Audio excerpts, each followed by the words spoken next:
Pernikahan yang tak diinginkan. Bab 260. Aku sudah bilang. Teriaknya lantang, nyaris meledak.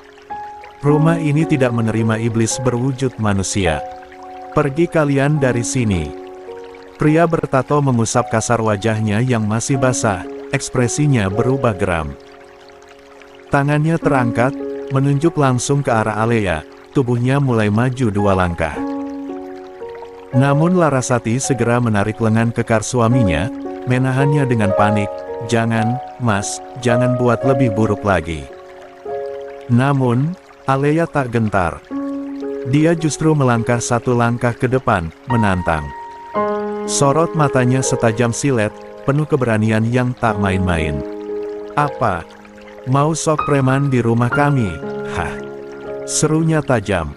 "Masih syukur saya siram pakai air bersih. Gimana kalau saya siram kalian pakai air gat? Mau?" Ucapannya bak cambuk, tak memberi ruang lawannya berbicara. "Kurang kerjaan banget ya, pagi-pagi datang cuma mau bahas Zaina." Lanjut Alea, suaranya meninggi. "Memangnya penting? Urusan dia bukan urusan kami. Kalian yang buang dia ke rumah ini. Terus sekarang dia kena batunya, kalian datang dengan tampang kasihan. Kesini mau mohon-mohon."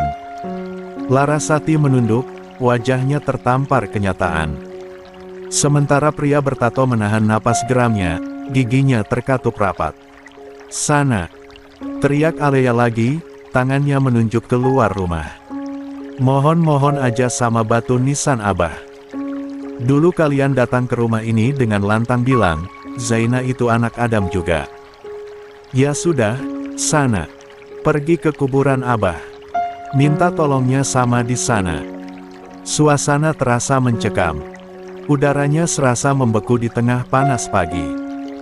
"Kalau di sini," desis Alea tajam, "pintu tertutup rapat-rapat buat kalian."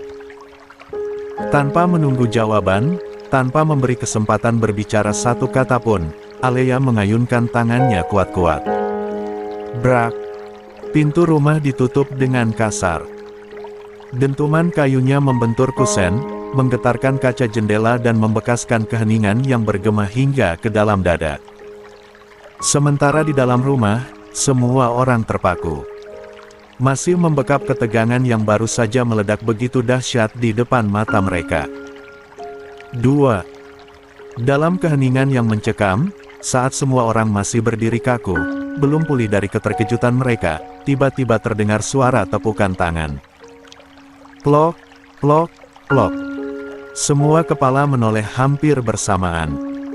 Davian berdiri di dekat sofa dengan wajah datar, tetapi matanya berbinar nakal. Dia bertepuk tangan dengan gaya santai, seolah baru saja menonton pertunjukan drama yang spektakuler.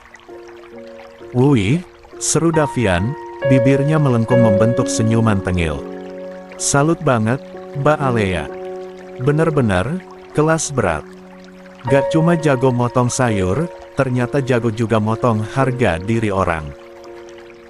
Din yang baru sadar dari keterkejutan, tak kuasa menahan senyumnya, sementara Azarin masih diam terpaku di tempat. Davian masih lanjut, dengan gaya teatrikal sambil menangkupkan kedua tangan di depan dada.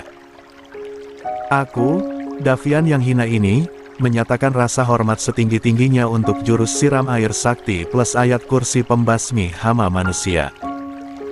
Alea hanya melirik tajam ke arah Davian, tetapi tak sanggup menahan geli yang menyeruak. Sudut bibirnya sedikit terangkat, meski dia pura-pura menghela napas sebal. Davian justru menambahkan, pura-pura serius. "Boleh, lain kali aku kursus privat sama Mbak. Buat jaga-jaga, siapa tahu ketemu makhluk astral lagi." Din yang mendengar itu akhirnya tak bisa menahan tawa, meledak juga, membuat ketegangan yang sempat membekap rumah itu mencair perlahan, berganti gelombang tawa kecil di antara mereka. Namun, tak berselang lama, Azarin berjalan pelan mendekati kakaknya, wajahnya masih sedikit pucat di balik kada, karena ketegangan barusan.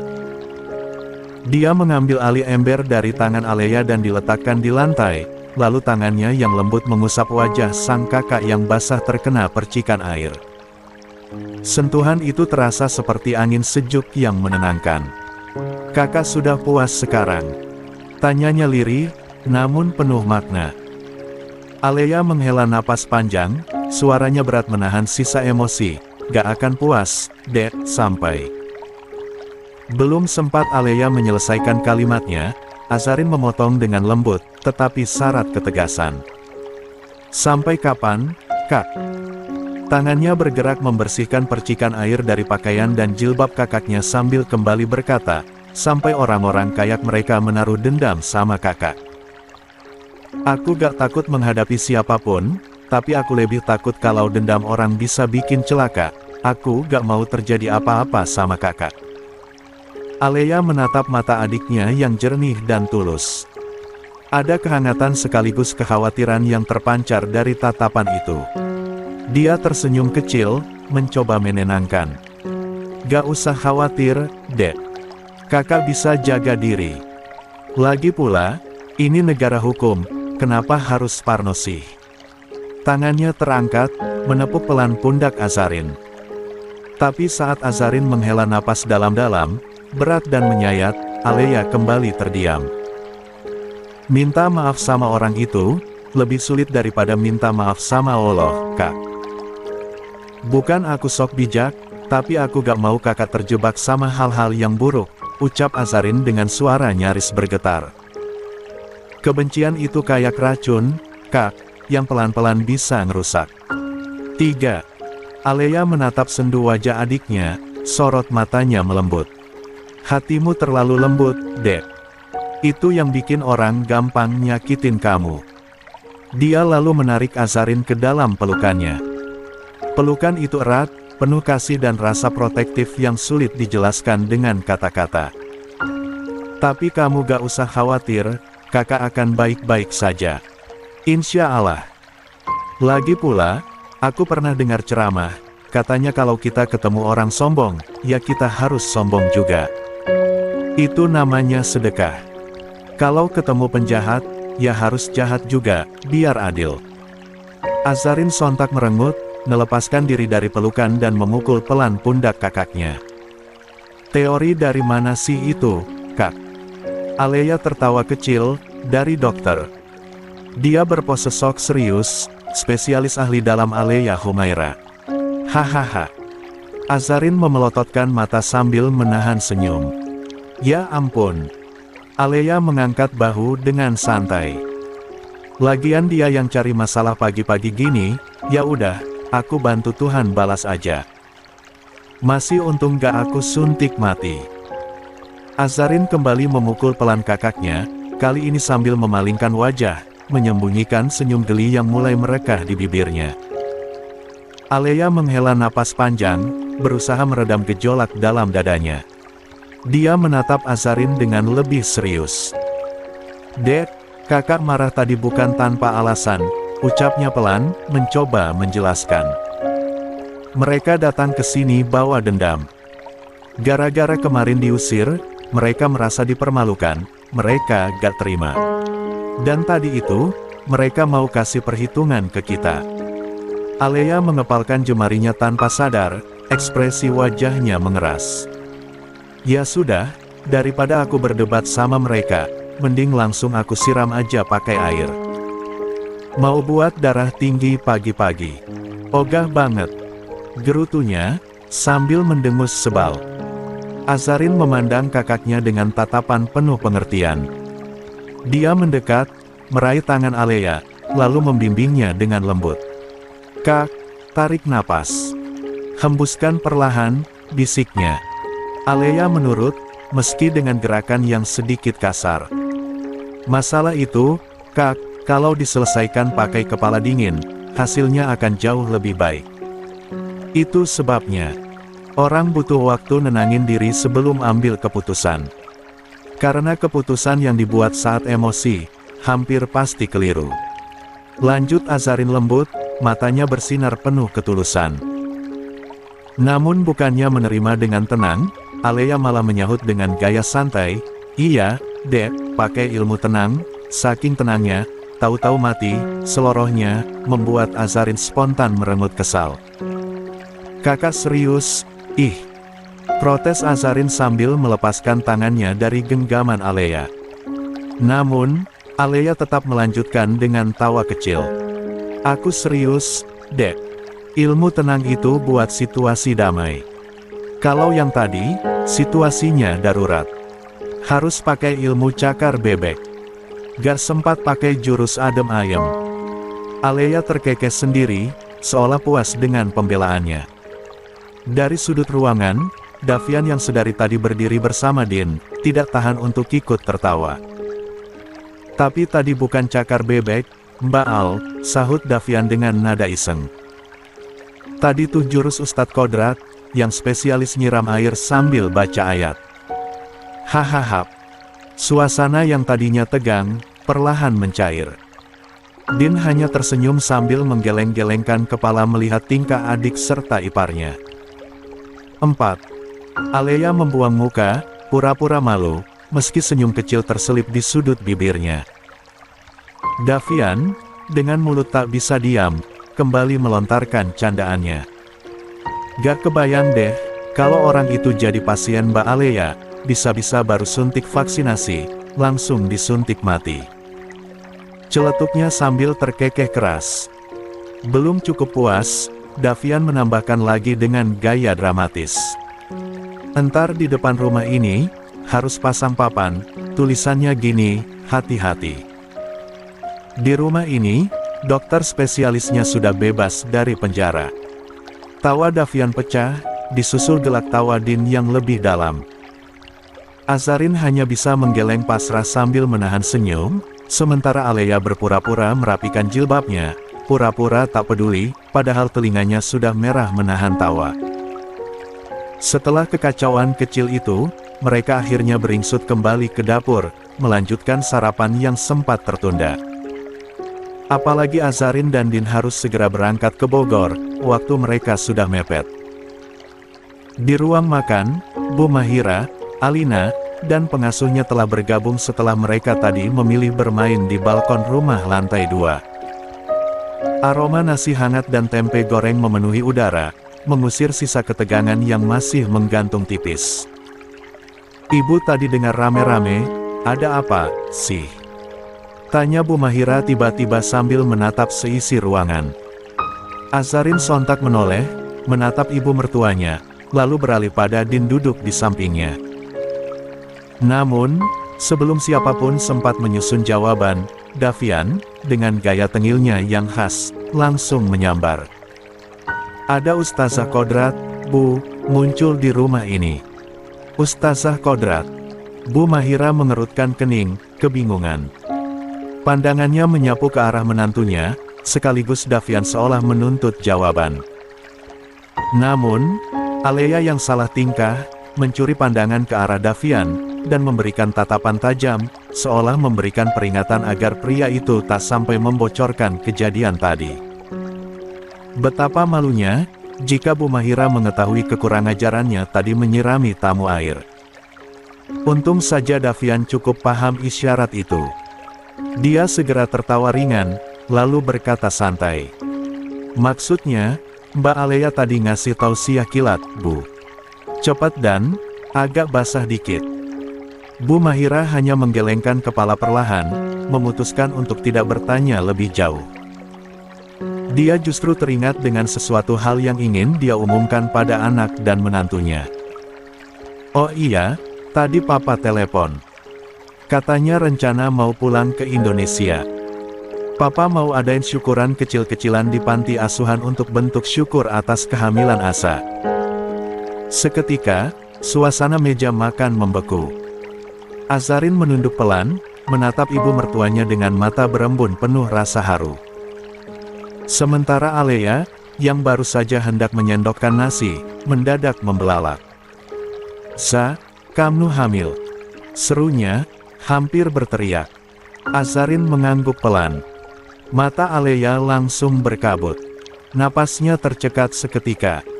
Dia tak bisa berkata-kata, hanya menatap adiknya seolah tak percaya. Benar, kamu hamil sekarang. Kenapa kamu gak bilang tadi malam, Dek? Suara Alea bergetar, penuh emosi. 5. Azarin tersenyum kecil, lalu mengusap lembut tangan kakaknya di atas meja. Aku cuma belum nemu waktu yang tepat, Kak. Semalam juga kakak kan usir aku dari kamar kakak, katanya manja, setengah bercanda. Tanpa menunggu aba-aba, Alea langsung bergerak. Dia berhambur dari kursinya, memeluk Azarin dari samping dengan penuh perasaan. Selamat, ya, Dek, selamat, bisiknya sambil bergetar. Akhirnya, kamu berhasil mematahkan hinaan-hinaan itu.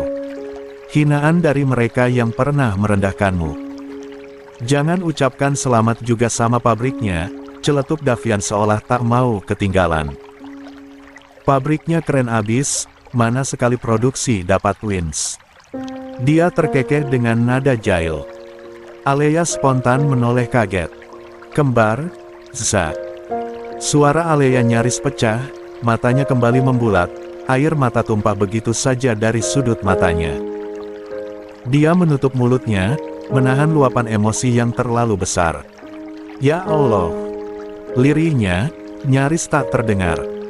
Rumah kita, beberapa bulan ke depan, bakal ramai, Dek. Anakku, anakmu, semuanya. Aku membayangkan saja, udah bahagia banget. Katanya terbata, dipenuhi rasa syukur yang dalam. Azarin, yang juga tak mampu lagi menahan gejolak di hatinya, memejamkan mata sejenak di balik cadarnya. Dia lalu mengulurkan satu tangannya, menarik Alea dalam pelukan, walau tangan lainnya masih sedikit kotor karena makanan. Mereka berpelukan erat. Dua hati yang pernah sama-sama terluka, kini saling menguatkan dalam kebahagiaan baru. Bu Mahira yang menyaksikan momen itu dari seberang meja, hanya tersenyum haru, matanya ikut basah, merasakan kehangatan tulus kakak beradik itu. Dia tak pernah lupa kisah kedua wanita itu. Bagaimana Alea dan Azarin pernah berseteru, bahkan Alea pernah menyakiti Azarin begitu dalam, tetapi kini semua terasa berbeda. Din, selamat, ya, ucap Alea kemudian, sambil memiringkan kepalanya untuk melirik Din yang duduk di ujung meja, tepatnya sebelah Azarin.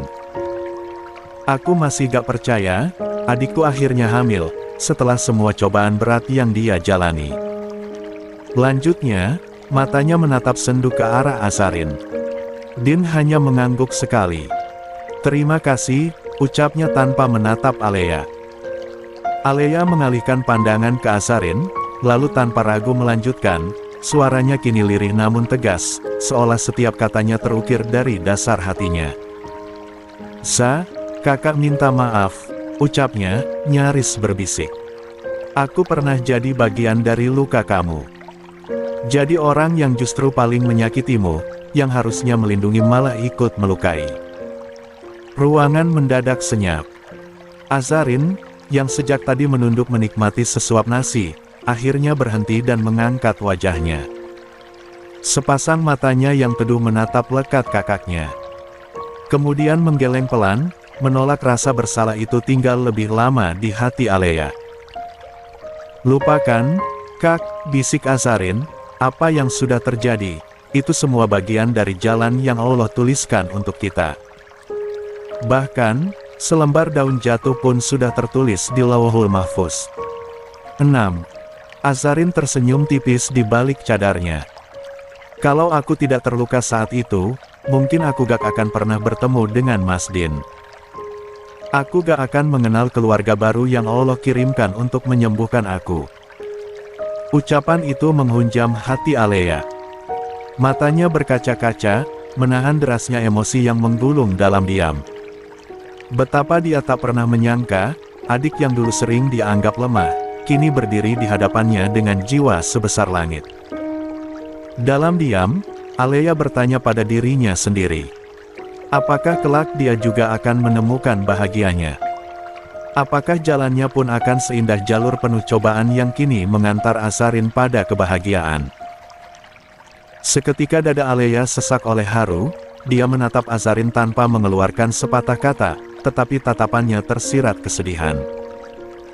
Apa kelak aku akan menemukan pasangan yang mencintaiku lebih besar, sebesar Azarin dicintai secara ugal-ugalan oleh suaminya? Tanpa Alea sadari, Davian yang duduk di samping ibunya, sesekali melirik Alea, hanya saja tak begitu lama. Dia kembali menikmati sarapannya. Setelah sarapan sederhana yang terasa lebih hangat dari biasanya, Azarin dan Din segera bersiap-siap berpamitan. Mereka tak bisa menunda banyak waktu lagi. Tidak hanya Din dan Azarin saja, melainkan Alea dan Davian juga berpamitan ke rumah sakit. Hati-hati di jalan, nak. Bawa mobilnya jangan terburu-buru. Ingat, sekarang kamu bawa 2 nyawa bersamamu, ucap Bu Mahira sambil mengelus pundak putranya. Din mengangguk penuh hormat, lalu membungkuk sedikit, mencium punggung tangan ibunya. Insya Allah, Bu. Aku janji akan hati-hati. Sementara itu, Azarin berjongkok di depan Alina yang sedang berdiri dengan boneka kecil di tangan. Gadis mungil itu menatap bundanya dengan mata bulat yang berkilat-kilat, seolah mengerti bahwa perpisahan, meski hanya sebentar, tetaplah berat. Bunda pergi dulu, ya sayang, ucap Azarin lembut sambil mengusap pipi Alina. Tak disangka, Alina justru mendekat, lalu menempelkan kedua tangannya ke perut Azarin yang masih rata, mengelusnya penuh kasih. Adek, jangan nakal ya di perut bunda, bisiknya polos, lalu mengecup pelan. Adegan itu begitu menyentuh hati semua yang menyaksikan.